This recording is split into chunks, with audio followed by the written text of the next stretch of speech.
شروع اللہ کا نام لے کر جو بڑا مہربان نہایت رحم والا ہے۔ اور زمین پر کوئی چلنے پھرنے والا نہیں مگر اس کا رزق اللہ کے ذمے ہے۔ وہ اس کے رہنے کی جگہ کو بھی جانتا ہے اور جہاں سونپا جاتا ہے اسے بھی۔ یہ سب کچھ کتاب روشن میں لکھا ہوا ہے۔ اور وہی تو ہے جس نے آسمانوں اور زمین کو 6 دن میں بنایا اور اس وقت اس کا عرش پانی پر تھا۔ تمہارے پیدا کرنے سے مقصود یہ ہے کہ وہ تم کو آزمائے کہ تم میں عمل کے لحاظ سے کون بہتر ہے۔ اور اے نبی، اگر تم کہو کہ تم لوگ مرنے کے بعد زندہ کر کے اٹھائے جاؤ گے تو کافر کہہ دیں گے کہ یہ تو کھلا جادو ہوا۔ اور اگر ایک مدت معین تک ہم ان سے عذاب روک دیں تو کہیں گے کہ کون سی چیز عذاب کو روکے ہوئے ہے۔ دیکھو، جس روز وہ ان پر واقع ہوگا پھر ٹلنے کا نہیں، اور جس چیز کا یہ مذاق اڑاتے ہیں وہ ان کو گھیر لے گی۔ اور اگر ہم انسان کو اپنے پاس سے نعمت بخشیں پھر اس سے اس کو چھین لے تو نا امید اور ناشکرا ہو جاتا ہے۔ اور اگر تکلیف پہنچنے کے بعد آسائش کا مزہ چکھائیں تو خوش ہو کر کہتا ہے کہ سب سختیاں مجھ سے دور ہو گئیں۔ بے شک وہ ہے ہی خوشی میں مست ہو جانے والا، بڑا فخر جتانے والا۔ ہاں، جنہوں نے صبر کیا اور عمل نیک کیے، یہی ہیں جن کے لیے بخشش اور اجر عظیم ہے۔ تو شاید تم کچھ چیز وہی میں سے جو تمہارے پاس آتی ہے چھوڑ دو، اور اس خیال سے تمہارا دل تنگ ہو کہ کافر یہ کہنے لگیں کہ اس پر کوئی خزانہ کیوں نہیں نازل ہوا، یا اس کے ساتھ کوئی فرشتہ کیوں نہیں آیا۔ اے نبی، تم تو صرف نصیحت کرنے والے ہو اور اللہ ہر چیز کا نگہبان ہے۔ کیا یہ لوگ کہتے ہیں کہ اس نے قرآن از خود بنا لیا ہے؟ کہہ دو کہ اگر سچے ہو تو تم بھی ایسی 10 صورتیں بنا لاؤ اور اللہ کے سوا جس جس کو بلا سکتے ہو بلا بھی لو۔ پس اگر وہ تمہاری بات قبول نہ کریں تو جان لو کہ یہ قرآن اللہ کے علم سے اترا ہے، اور یہ کہ اس کے سوا کوئی معبود نہیں۔ تو کیا تم لوگ اسلام لاتے ہو؟ جو لوگ دنیا کی زندگی اور اس کی زیب و زینت کے طالب ہوں، ہم ان کے اعمال کا بدلہ انہیں دنیا ہی میں دے دیتے ہیں، اور اس میں ان کی حق تلفی نہیں کی جاتی۔ یہ وہ لوگ ہیں جن کے لیے آخرت میں آتش جہنم کے سوا اور کچھ نہیں، اور جو عمل انہوں نے دنیا میں کیے سب برباد، اور جو کچھ یہ کرتے رہے سب ضائع ہوا۔ بھلا جو لوگ اپنے پروردگار کی طرف سے دلیل روشن رکھتے ہوں اور ان کے ساتھ ایک آسمانی گواہ بھی اس کی جانب سے ہو، اور اس سے پہلے موسیٰ کی کتاب ہو جو پیشوا اور رحمت ہے، تو کیا وہ قرآن پر ایمان نہیں لائیں گے؟ یہی لوگ تو اس پر ایمان لاتے ہیں، اور جو کوئی اور فرقوں میں سے اس سے منکر ہو تو اس کا ٹھکانہ آگ ہے۔ تو تم اس قرآن سے شک میں نہ ہونا، یہ تمہارے پروردگار کی طرف سے حق ہے، لیکن اکثر لوگ ایمان نہیں لاتے۔ اور اس سے بڑھ کر ظالم کون ہوگا جو اللہ پر جھوٹ باندھے؟ ایسے لوگ اپنے رب کے سامنے پیش کیے جائیں گے اور گواہ کہیں گے کہ یہی لوگ ہیں جنہوں نے اپنے پروردگار پر جھوٹ بولا تھا۔ سن رکھو کہ ظالموں پر اللہ کی لعنت ہے، جو اللہ کے رستے سے روکتے اور اس میں کجی چاہتی ہیں، اور وہ آخرت کا بھی انکار کرتے ہیں۔ یہ لوگ زمین میں کہیں چھپ کر اللہ کو ہرا نہیں سکتے، اور نہ اللہ کے سوا کوئی ان کا حمایتی ہے۔ اے پیغمبر، ان کو دگنا عذاب دیا جائے گا، کیونکہ یہ شدت کفر سے تمہاری بات نہیں سن سکتے تھے اور نہ تم کو دیکھ سکتے تھے۔ یہی ہیں جنہوں نے اپنے آپ کو خسارے میں ڈالا، اور جو کچھ یہ افترا کیا کرتے تھے ان سے جاتا رہا۔ بلا شبہ یہ لوگ آخرت میں سب سے زیادہ نقصان پانے والے ہیں۔ جو لوگ ایمان لائے اور عمل نیک کیے اور اپنے پروردگار کے آگے عاجزی کی، یہی صاحب جنت ہیں، ہمیشہ اس میں رہیں گے۔ دونوں فریقوں یعنی کافر و مومن کی مثال ایسی ہے جیسے ایک اندھا بہرا ہو اور ایک دیکھتا سنتا۔ بھلا دونوں کا حال یکساں ہو سکتا ہے؟ پھر تم سوچتے کیوں نہیں؟ اور ہم نے نوح کو ان کی قوم کی طرف بھیجا تو انہوں نے ان سے کہا کہ میں تم کو کھول کھول کر ڈر سنانے اور یہ پیغام پہنچانے آیا ہوں کہ اللہ کے سوا کسی کی عبادت نہ کرو، مجھے تمہاری نسبت دردناک عذاب کا خوف ہے۔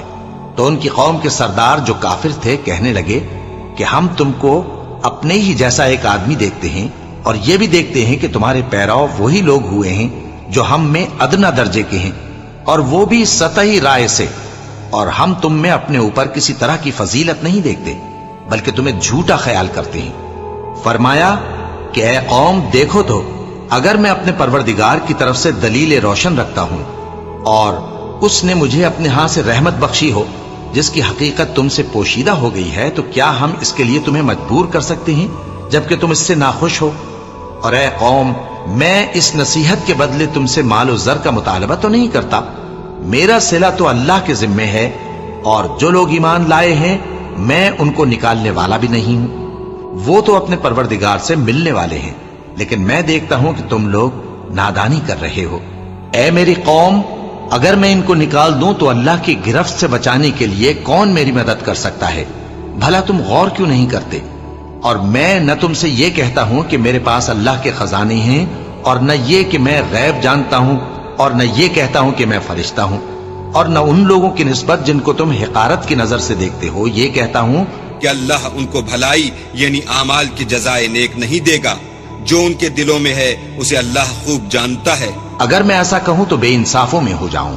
انہوں نے کہا کہ نوح، تم نے ہم سے جھگڑا تو کیا اور جھگڑا بھی بہت کیا، اب اگر تم سچے ہو تو جس چیز سے ہمیں ڈراتے ہو وہ ہم پر لا نازل کرو۔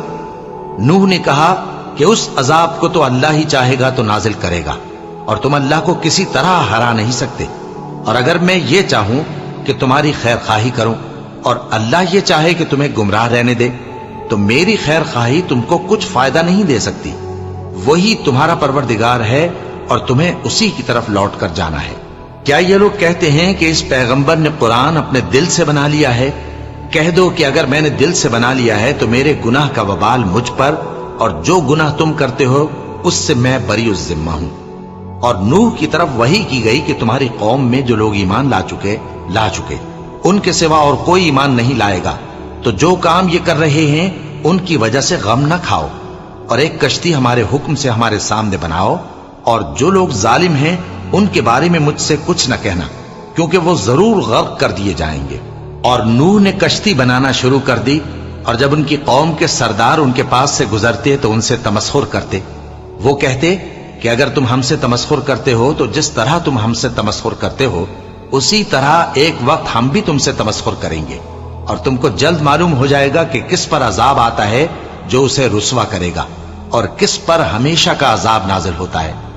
یہاں تک کہ جب ہمارا حکم آ پہنچا اور تنور جوش مارنے لگا تو ہم نے نوح کو حکم دیا کہ ہر قسم کے پالتو جانوروں میں سے جوڑا جوڑا یعنی ایک ایک نر اور ایک ایک مادہ لے لو، اور جس شخص کی نسبت حکم ہو چکا ہے کہ ہلاک ہو جائے گا اس کو چھوڑ کر اپنے گھر والوں کو اور جو ایمان لایا ہو اس کو کشتی میں سوار کر لو۔ اور ان کے ساتھ ایمان بہت ہی کم لوگ لائے تھے۔ نوح نے کہا کہ اللہ کا نام لے کر کہ اسی کے کرم سے اس کا چلنا اور ٹھہرنا ہے، اس میں سوار ہو جاؤ، بے شک میرا پروردگار بخشنے والا ہے، مہربان ہے۔ اور وہ ان کو لے کر طوفان کی لہروں میں چلنے لگی۔ لہریں کیا تھیں؟ گویا پہاڑ تھے۔ اس وقت نوح نے اپنے بیٹے کو جو کشتی سے الگ تھا پکارا کہ بیٹا ہمارے ساتھ سوار ہو جا اور کافروں میں شامل نہ ہو۔ اس نے کہا کہ میں ابھی پہاڑ سے جا لگوں گا، وہ مجھے پانی سے بچا لے گا۔ فرمایا کہ آج اللہ کے عذاب سے کوئی بچانے والا نہیں اور نہ کوئی بچ سکتا ہے مگر وہی جس پر اللہ رحم کرے۔ اتنے میں دونوں کے درمیان لہر حائل ہو گئی اور وہ ڈوب کر رہ گیا، اور حکم دیا گیا کہ اے زمین اپنا پانی نگل جا، اور اے آسمان تھم جا، اور پانی خشک ہو گیا اور کام تمام کر دیا گیا، اور کشتی کوہ جودی پر جا ٹھہری، اور کہہ دیا گیا کہ بے انصاف لوگوں پر لعنت۔ اور نوح نے اپنے پروردگار کو پکارا اور کہا کہ پروردگار، میرا بیٹا بھی میرے گھر والوں میں ہے، تو اس کو بھی نجات دے، تیرا وعدہ سچا ہے اور تو بہترین حاکم ہے۔ اللہ نے فرمایا کہ اے نوح، وہ تیرے گھر والوں میں نہیں ہے، وہ تو سراسر بدعمل ہے، تو جس چیز کی تم کو حقیقت معلوم نہیں اس کے بارے میں مجھ سے درخواست ہی نہ کرو، اور میں تم کو نصیحت کرتا ہوں کہ نادان نہ بنو۔ نوح نے کہا پروردگار، میں تجھ سے پناہ مانگتا ہوں کہ ایسی چیز کی تجھ سے درخواست کروں جس کی حقیقت مجھے معلوم نہیں، اور اگر تو مجھے نہیں بخشے گا اور مجھ پر رحم نہیں فرمائے گا تو میں تباہ ہو جاؤں گا۔ حکم ہوا کہ نوح ہماری طرف سے سلامتی اور برکتوں کے ساتھ جو تم پر اور تمہارے ساتھ کی جماعتوں پر نازل کی گئی ہیں اتر آؤ، اور کچھ اور جماعتیں ہوں گی جن کو ہم دنیا کے فوائد سے بہرہ مند کریں گے، پھر ان کو ہماری طرف سے عذاب علیم پہنچے گا۔ یہ حالات غیب کی خبروں میں سے ہیں جو ہم تمہاری طرف بھیجتے ہیں، اور اس سے پہلے نہ تم ہی ان کو جانتے تھے اور نہ تمہاری قوم ہی ان سے واقف تھی، تو صبر کرو کہ انجام پرہیزگاروں ہی کا بھلا ہے۔ اور ہم نے قوم عاد کی طرف ان کے بھائی ہود کو بھیجا۔ انہوں نے کہا، اے میری قوم، اللہ ہی کی عبادت کرو، اس کے سوا تمہارا کوئی معبود نہیں، تم شرک کر کے اللہ پر محض بہتان باندھتے ہو۔ میری قوم، میں اس واعظ و نصیحت کا تم سے کچھ صلہ نہیں مانگتا، میرا صلہ تو اس کے ذمے ہے جس نے مجھے پیدا کیا، بھلا تم سمجھتے کیوں نہیں؟ اور اے قوم، اپنے پروردگار سے بخشش مانگو، پھر اس کے آگے توبہ کرو، وہ تم پر آسمان سے موسلا دھار بارش برسائے گا اور تمہاری طاقت پر طاقت بڑھائے گا، اور دیکھو گناہگار بن کر روگردانی نہ کرو۔ وہ بولے، ہود، تم ہمارے پاس کوئی دلیل ظاہر نہیں لائے، اور ہم صرف تمہارے کہنے سے نہ اپنے معبودوں کو چھوڑنے والے ہیں اور نہ تم پر ایمان لانے والے ہیں۔ ہم تو یہ سمجھتے ہیں کہ ہمارے کسی معبود نے تمہیں تکلیف پہنچا کر دیوانہ کر دیا ہے۔ انہوں نے کہا کہ میں اللہ کو گواہ کرتا ہوں اور تم بھی گواہ رہو کہ جن کو تم اللہ کا شریک بناتے ہو میں ان سے بیزار ہوں، یعنی جن کی اللہ کے سوا عبادت کرتے ہو، تو تم سب مل کر میرے بارے میں جو تدبیر کرنی چاہو کر لو اور مجھے مہلت نہ دو۔ میں اللہ پر جو میرا اور تمہارا سب کا پروردگار ہے بھروسہ رکھتا ہوں۔ زمین پر جو چلنے پھرنے والا ہے وہ اللہ کے قبضہ قدرت میں ہے، بے شک میرا پروردگار سیدھے رستے پر ہے۔ اب اگر تم روگردانی کرو گے تو جو پیغام میرے ذریعے تمہاری طرف بھیجا گیا ہے وہ میں نے تمہیں پہنچا دیا ہے، اور میرا پروردگار تمہاری جگہ اور لوگوں کو لا بسائے گا، اور تم اللہ کا کچھ بھی نہیں بگاڑ سکو گے۔ میرا پروردگار تو ہر چیز پر نگہبان ہے۔ اور جب ہمارا حکم عذاب آ پہنچا تو ہم نے ہود کو اور جو لوگ ان کے ساتھ ایمان لائے تھے ان کو اپنی مہربانی سے بچا لیا اور انہیں عذاب شدید سے نجات دی۔ یہ وہی قوم عاد ہے جس نے اللہ کی نشانیوں سے انکار کیا اور اس کے پیغمبروں کی نافرمانی کی اور ہر سرکش و متکبر کا کہا مانا، اور اس دنیا میں بھی لعنت ان کے پیچھے لگی رہی اور قیامت کے دن بھی لگی رہے گی۔ دیکھو، قوم عاد نے اپنے پروردگار سے کفر کیا، اور سن رکھو، قوم عاد پر پھٹکار ہے جو ہود کی قوم تھی۔ اور قوم سمود کی طرف ان کے بھائی صالح کو بھیجا تو انہوں نے کہا، اے قوم، اللہ ہی کی عبادت کرو، اس کے سوا تمہارا کوئی معبود نہیں۔ اسی نے تم کو زمین سے پیدا کیا اور اس میں آباد کیا، تو اس سے مغفرت مانگو اور اس کے آگے توبہ کرو، بے شک میرا پروردگار نزدیک بھی ہے اور دعا کا قبول کرنے والا بھی ہے۔ انہوں نے کہا کہ صالح، اس سے پہلے ہم تم سے کئی طرح کی امیدیں رکھتے تھے، اب وہ منقطع ہو گئی۔ کیا تم ہم کو ان چیزوں سے منع کرتے ہو جن کو ہمارے بزرگ پوجتے آئے ہیں؟ اور جس بات کی طرف تم ہمیں بلاتے ہو اس کی طرف سے ہم بڑے بھاری شک میں ہیں۔ صالح نے کہا، اے میری قوم، بھلا دیکھو تو، اگر میں اپنے پروردگار کی طرف سے کھلی دلیل پر ہوں اور اس نے مجھے اپنے ہاتھ سے نبوت کی نعمت بخشی ہو، تو اگر میں اللہ کی نافرمانی کروں تو اس کے سامنے میری کون مدد کرے گا؟ تم تو کفر کی باتوں سے میرا نقصان ہی کرتے ہو۔ اور یہ بھی کہا کہ اے قوم، یہ اللہ کی اونٹنی تمہارے لیے ایک نشانی یعنی معجزہ ہے، تو اس کو چھوڑ دو کہ اللہ کی زمین میں جہاں چاہے چرتی پھرے، اور اس کو کسی طرح کی تکلیف نہ دینا، ورنہ تمہیں جلد عذاب آ پکڑے گا۔ مگر انہوں نے اس کو کاٹ ڈالا تو صالح نے کہا کہ اپنے گھروں میں 3 دن اور فائدے اٹھا لو، یہ وعدہ ہے کہ جھوٹا نہ ہوگا۔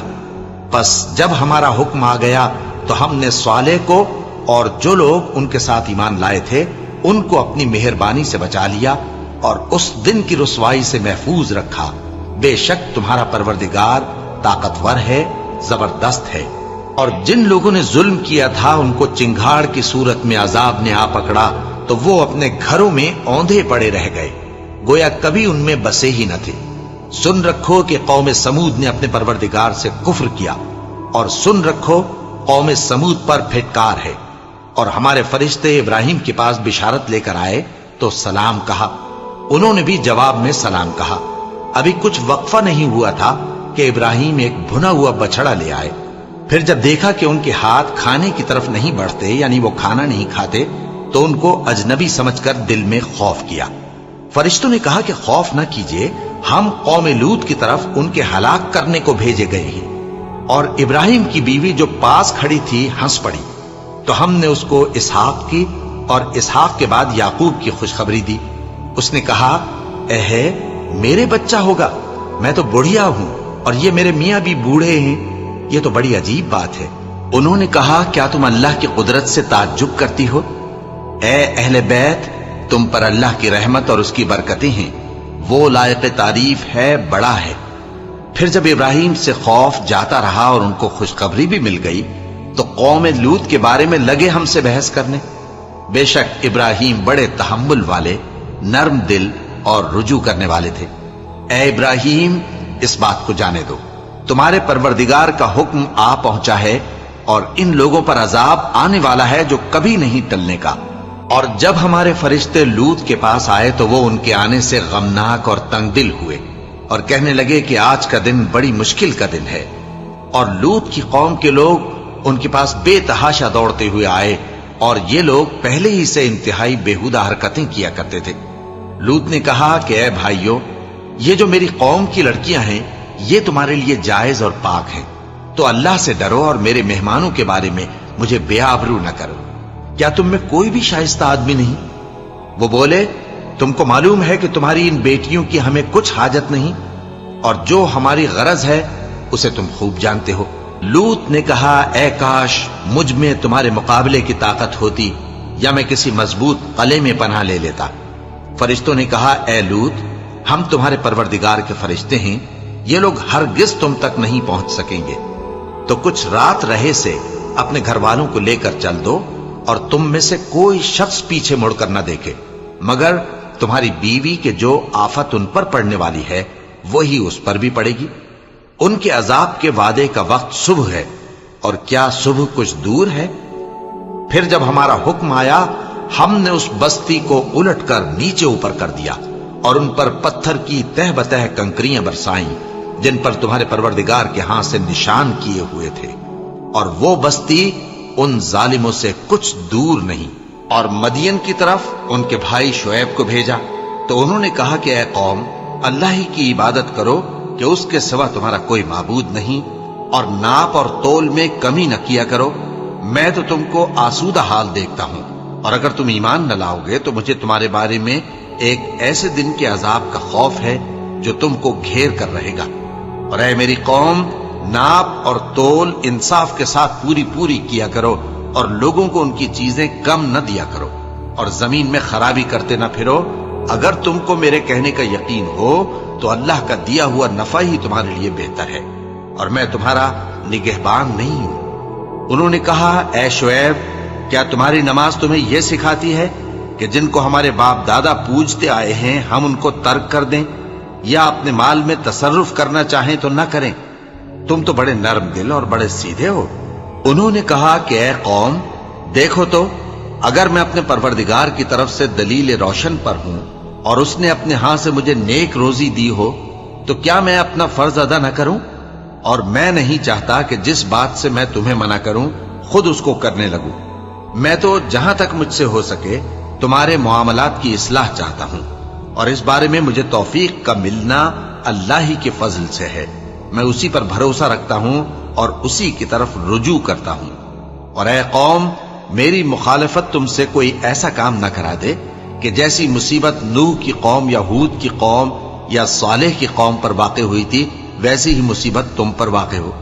اور لوط کی قوم کا زمانہ تو تم سے کچھ دور نہیں، اور اپنے پروردگار سے بخشش مانگو اور اس کے آگے توبہ کرو، بے شک میرا پروردگار بڑا مہربان ہے، بہت محبت کرنے والا ہے۔ انہوں نے کہا کہ شعیب، تمہاری بہت سی باتیں ہماری سمجھ میں نہیں آتی، اور ہم دیکھتے ہیں کہ تم ہم میں کمزور بھی ہو، اور اگر تمہارے بھائی بند نہ ہوتے تو ہم تم کو سنسار کر دیتے، اور تم ہم پر کسی طرح بھی غالب نہیں ہو۔ انہوں نے کہا کہ اے قوم، کیا میرے بھائی بندوں کا دباؤ تم پر اللہ سے زیادہ ہے، اور اس کو تم نے پیٹھ پیچھے ڈال رکھا ہے؟ میرا پروردگار تو تمہارے سب اعمال کا احاطہ کیے ہوئے ہے۔ اور اے قوم، تم اپنی جگہ کام کیے جاؤ، میں اپنی جگہ کام کیے جاتا ہوں۔ تم کو ان قریب معلوم ہو جائے گا کہ رسوا کرنے والا عذاب کس پر آتا ہے اور جھوٹا کون ہے، اور تم بھی انتظار کرو، میں بھی تمہارے ساتھ انتظار کرتا ہوں۔ اور جب ہمارا حکم آ پہنچا تو ہم نے شعیب کو اور جو لوگ ان کے ساتھ ایمان لائے تھے ان کو تو اپنی رحمت سے بچا لیا، اور جو ظالم تھے ان کو چنگھاڑ نے آ دبوچا، تو وہ اپنے گھروں میں اوندھے پڑے رہ گئے، گویا ان میں کبھی بسے ہی نہ تھے۔ سن رکھو کہ مدین پر ویسی ہی پھٹکار ہے جیسی سمود پر پھٹکار تھی، اور ہم نے موسیٰ کو اپنی نشانیاں اور دلیل روشن دے کر بھیجا فرعون اور اس کے سرداروں کی طرف، تو وہ فرعون ہی کے حکم پر چلتے رہے، حالانکہ فرعون کا حکم درست نہیں تھا۔ وہ قیامت کے دن اپنی قوم کے آگے آگے چلے گا، پھر ان کو دوزخ میں جا اتارے گا، اور جس مقام پر وہ اتارے جائیں گے وہ برا ہے۔ اور اس جہان میں بھی لعنت ان کے پیچھے لگا دی گئی، اور قیامت کے دن بھی پیچھے لگی رہے گی۔ جو انعام ان کو ملا ہے برا ہے۔ یہ پرانی بستیوں کے تھوڑے سے حالات ہیں جو ہم تم سے بیان کرتے ہیں، ان میں سے بعض تو باقی ہیں اور بعض تہس نہس ہو گئی، اور ہم نے ان لوگوں پر ظلم نہیں کیا بلکہ انہوں نے خود اپنے اوپر ظلم کیا۔ غرض جب تمہارے پروردگار کا حکم آ پہنچا تو جن معبودوں کو وہ اللہ کے سوا پکارا کرتے تھے وہ ان کے کچھ بھی کام نہ آئے، اور بربادی کے سوا انہیں اور کچھ نہ دے سکے۔ اور تمہارا پروردگار جب نافرمان بستیوں کو پکڑا کرتا ہے تو اس کی پکڑ اسی طرح کی ہوتی ہے، بے شک اس کی پکڑ دکھ دینے والی سخت ہے۔ ان قصوں میں اس شخص کے لیے جو عذاب آخرت سے ڈرے عبرت ہے۔ یہ وہ دن ہوگا جس میں سب اکٹھے کیے جائیں گے، اور یہی وہ دن ہوگا جس میں سب اللہ کے روبرو حاضر کیے جائیں گے، اور ہم اس کے لانے میں ایک وقت معین تک تاخیر کر رہے ہیں۔ جس روز وہ آ جائے گا تو کوئی شخص اللہ کے حکم کے بغیر بول بھی نہیں سکے گا۔ پھر ان میں سے کچھ بدبخت ہوں گے اور کچھ نیک بخت، تو جو بدبخت ہوں گے وہ دوزخ میں ڈال دیے جائیں گے، اس میں ان کو چلانا اور دھاڑنا ہوگا۔ جب تک آسمان و زمین ہیں وہ اسی میں رہیں گے مگر جتنا تمہارا پروردگار چاہے، بے شک تمہارا پروردگار جو چاہتا ہے کر دیتا ہے۔ اور جو نیک بخت ہوں گے وہ بہشت میں داخل کیے جائیں گے، اور جب تک آسمان اور زمین ہیں ہمیشہ اسی میں رہیں گے مگر جتنا تمہارا پروردگار چاہے۔ یہ اللہ کی بخشش ہے جو کبھی منقطع نہیں ہوگی۔ تو یہ لوگ جو غیر اللہ کی پرستش کرتے ہیں اس سے تم شک میں نہ پڑنا، یہ اسی طرح پرستش کرتے ہیں جس طرح پہلے سے ان کے باپ دادا پرستش کرتے آئے ہیں، اور ہم ان کو ان کا حصہ پورا پورا بغیر کچھ کم کیے دینے والے ہیں۔ اور ہم نے موسیٰ کو کتاب دی تو اس میں اختلاف کیا گیا، اور اگر تمہارے پروردگار کی طرف سے ایک بات پہلے نہ ہو چکی ہوتی تو ان میں فیصلہ کر دیا جاتا، اور وہ تو اس کی طرف سے بڑے بھاری شک میں پڑے ہوئے ہیں۔ اور تمہارا پروردگار ان سب کو قیامت کے دن ان کے اعمال کا پورا پورا بدلہ دے گا، بے شک جو عمل یہ کرتے ہیں وہ اس سے واقف ہے۔ سو اے پیغمبر، جیسا تم کو حکم ہوتا ہے اس پر تم اور جو لوگ تمہارے ساتھ تائب ہوئے ہیں قائم رہو، اور حد سے تجاوز نہ کرنا، وہ تمہارے سب اعمال کو دیکھ رہا ہے۔ اور مسلمانوں، جو لوگ ظالم ہیں ان کی طرف مائل نہ ہونا، نہیں تو تمہیں بھی دوزخ کی آگ آ لپٹے گی، اور اللہ کے سوا تمہارے کوئی دوست نہیں ہوں گے، پھر تمہیں کوئی مدد بھی نہ ملے گی۔ اور دن کے دونوں سروں یعنی صبح اور شام کے اوقات میں اور رات کی چند ساعتوں میں نماز پڑھا کرو، کچھ شک نہیں کہ نیکیاں گناہوں کو دور کر دیتی ہیں۔ یہ ان کے لیے نصیحت ہے جو نصیحت قبول کرنے والے ہیں۔ اور صبر کیے رہو کہ اللہ نیکوکاروں کا اجر ضائع نہیں کرتا۔ تو جو امتیں تم سے پہلے گزر چکی ہیں ان میں ایسے ہوش مند کیوں نہ ہوئے جو ملک میں خرابی کرنے سے روکتے؟ ہاں، ایسے تھوڑے سے تھے جن کو ہم نے ان میں سے نجات بخشی، اور جو ظالم تھے وہ انہی باتوں کے پیچھے لگے رہے جن میں عیش و آرام تھا، اور وہ گناہوں میں ڈوبے ہوئے تھے۔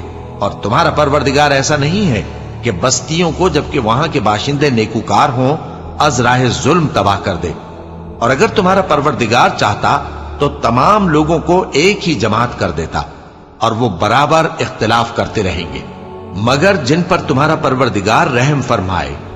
اور اسی لیے اس نے ان کو پیدا کیا ہے، اور تمہارے پروردگار کا قول پورا ہو گیا کہ میں دوزخ کو جنوں اور انسانوں سب سے بھر دوں گا۔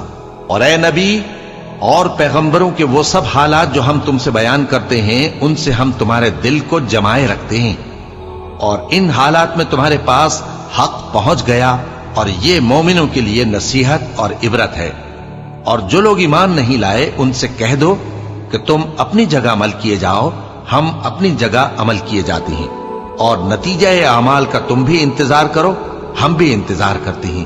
اور آسمانوں اور زمین کی چھپی چیزوں کا علم اللہ ہی کو ہے، اور تمام معاملات اسی کی طرف رجوع کیے جائیں گے، تو اسی کی عبادت کرو اور اسی پر بھروسہ رکھو۔ اور جو کچھ تم لوگ کر رہے ہو تمہارا پروردگار اس سے بے خبر نہیں۔ شروع اللہ کا نام لے کر جو بڑا مہربان نہایت رحم والا ہے۔ الف لام را، یہ کتاب روشن کی آیتیں ہیں۔ ہم نے اس قرآن کو عربی میں نازل کیا ہے تاکہ تم لوگ سمجھ سکو۔ اے پیغمبر، ہم اس قرآن کے ذریعے سے جو ہم نے تمہاری طرف بھیجا ہے تمہیں ایک نہایت اچھا قصہ سناتے ہیں، اور تم اس سے پہلے بے خبر تھے۔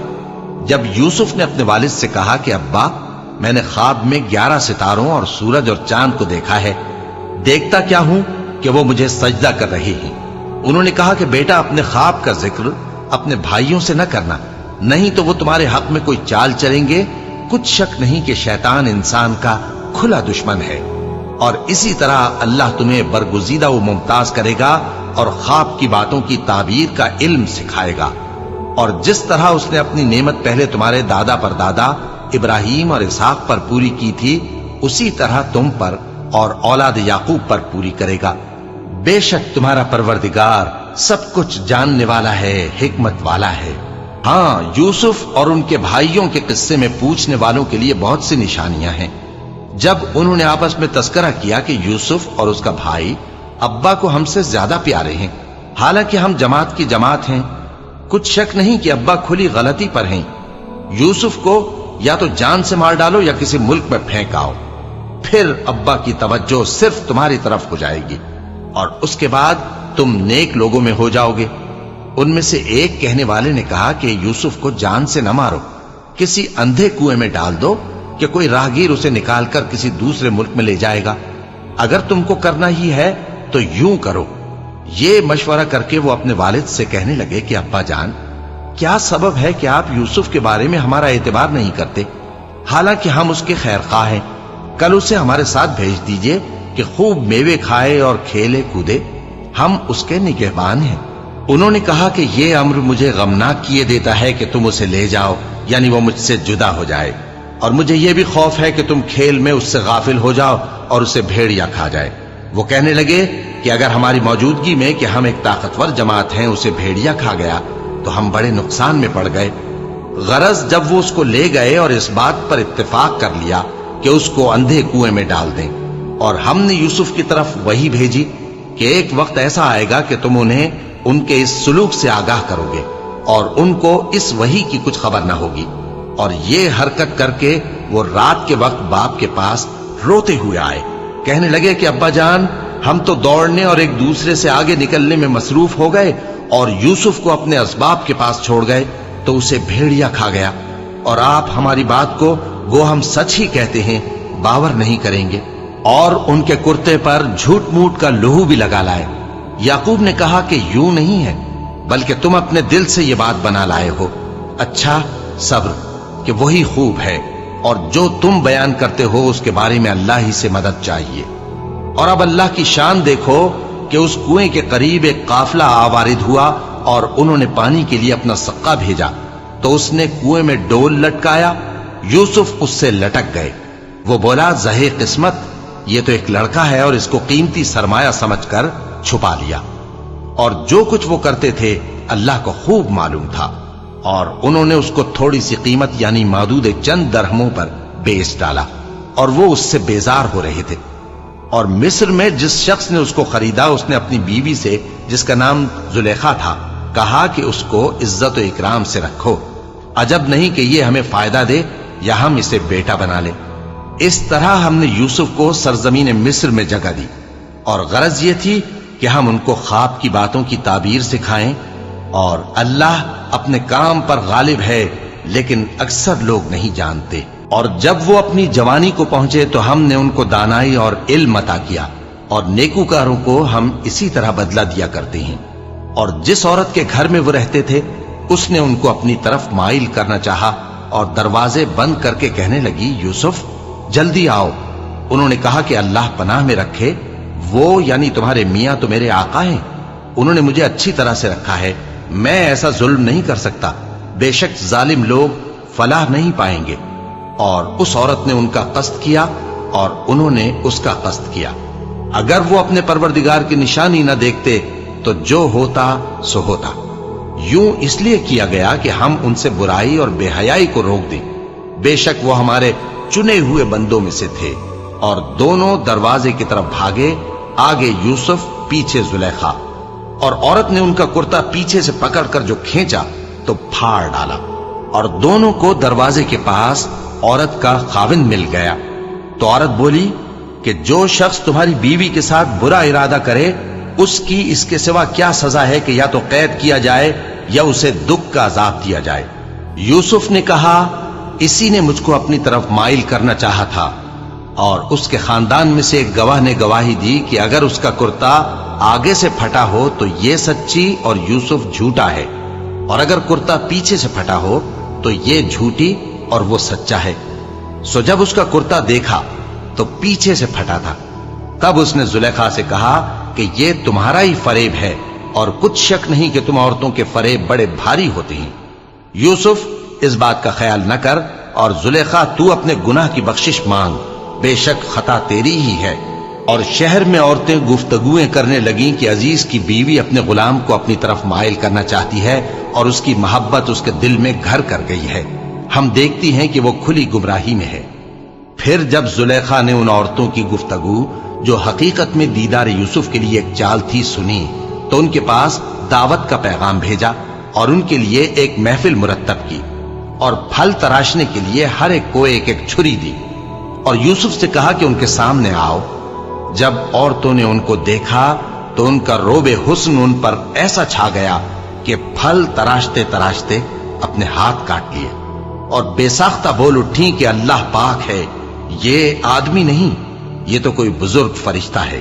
زلیخا نے کہا تو یہ وہی ہے جس کے بارے میں تم مجھے تانے دیتی تھیں، اور بے شک میں نے اس کو اپنی طرف مائل کرنا چاہا مگر یہ بچا رہا، اور اگر یہ وہ کام نہ کرے گا جو میں اسے کہتی ہوں تو قید کر دیا جائے گا اور ذلیل ہوگا۔ یوسف نے دعا کی کہ پروردگار جس کام کی طرف یہ مجھے بلاتی ہیں اس کی نسبت مجھے قید پسند ہے، اور اگر تو مجھ سے ان کے فریب کو نہ ہٹائے گا تو میں ان کی طرف مائل ہو جاؤں گا اور نادانوں میں سے ہو جاؤں گا۔ پس ان کے رب نے ان کی دعا قبول کر لی اور ان سے عورتوں کا داؤں ٹال دیا، بے شک وہی تو سننے والا ہے، جاننے والا ہے۔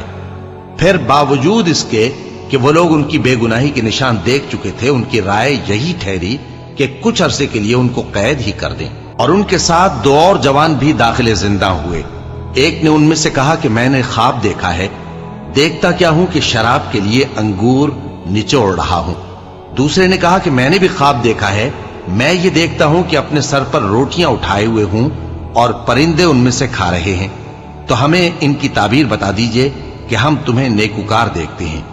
یوسف نے کہا کہ جو کھانا تم کو ملنے والا ہے وہ آنے نہیں پائے گا کہ میں اس سے پہلے تم کو اس کی تعبیر بتا دوں گا۔ یہ ان باتوں میں سے ہے جو میرے پروردگار نے مجھے سکھائی ہیں۔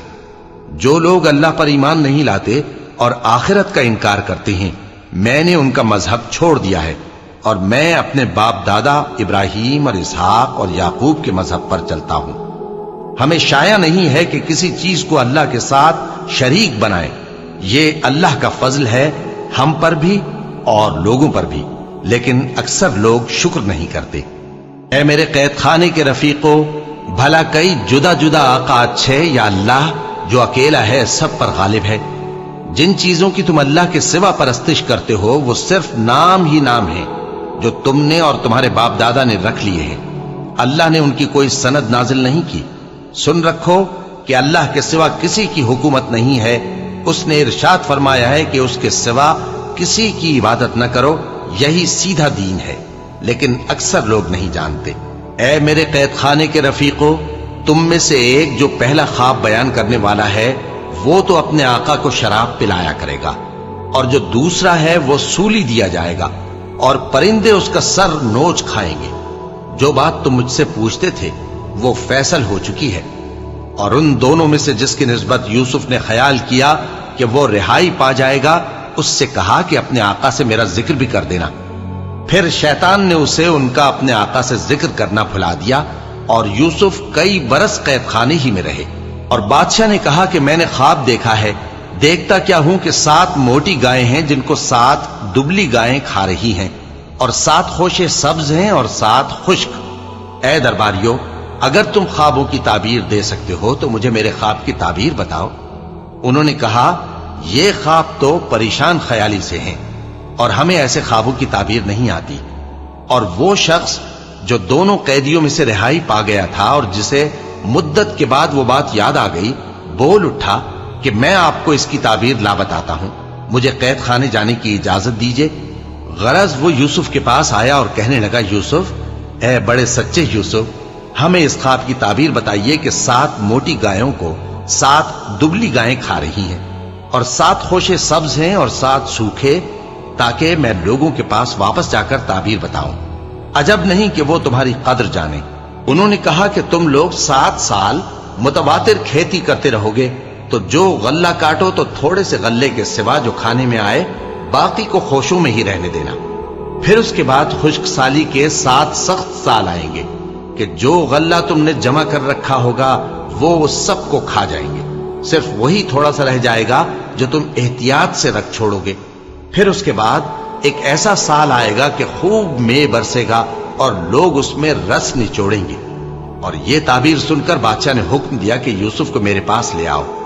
سو جب قاصد ان کے پاس گیا تو انہوں نے کہا کہ اپنے آقا کے پاس واپس جاؤ اور اس سے پوچھو کہ ان عورتوں کا کیا حال ہے جنہوں نے اپنے ہاتھ کاٹ لیے تھے، بے شک میرا پروردگار ان کے فریب سے خوب واقف ہے۔ بادشاہ نے عورتوں سے پوچھا کہ تمہارا کیا قصہ تھا جب تم نے یوسف کو اپنی طرف مائل کرنا چاہا؟ سب بول اٹھیں کہ اللہ پاک ہے، ہم نے اس میں کوئی برائی معلوم نہیں کی۔ عزیز کی بیوی نے کہا، اب سچی بات تو ظاہر ہو ہی گئی ہے، اصل یہ ہے کہ میں نے اس کو اپنی طرف مائل کرنا چاہا تھا اور وہ بے شک سچا ہے۔ یوسف نے کہا کہ میں نے یہ بات اس لیے پوچھی ہے کہ عزیز کو یقین ہو جائے کہ میں نے اس کی پیٹھ پیچھے اس کی امانت میں خیانت نہیں کی، اور اللہ خیانت کرنے والوں کی چال کو چلنے نہیں دیتا۔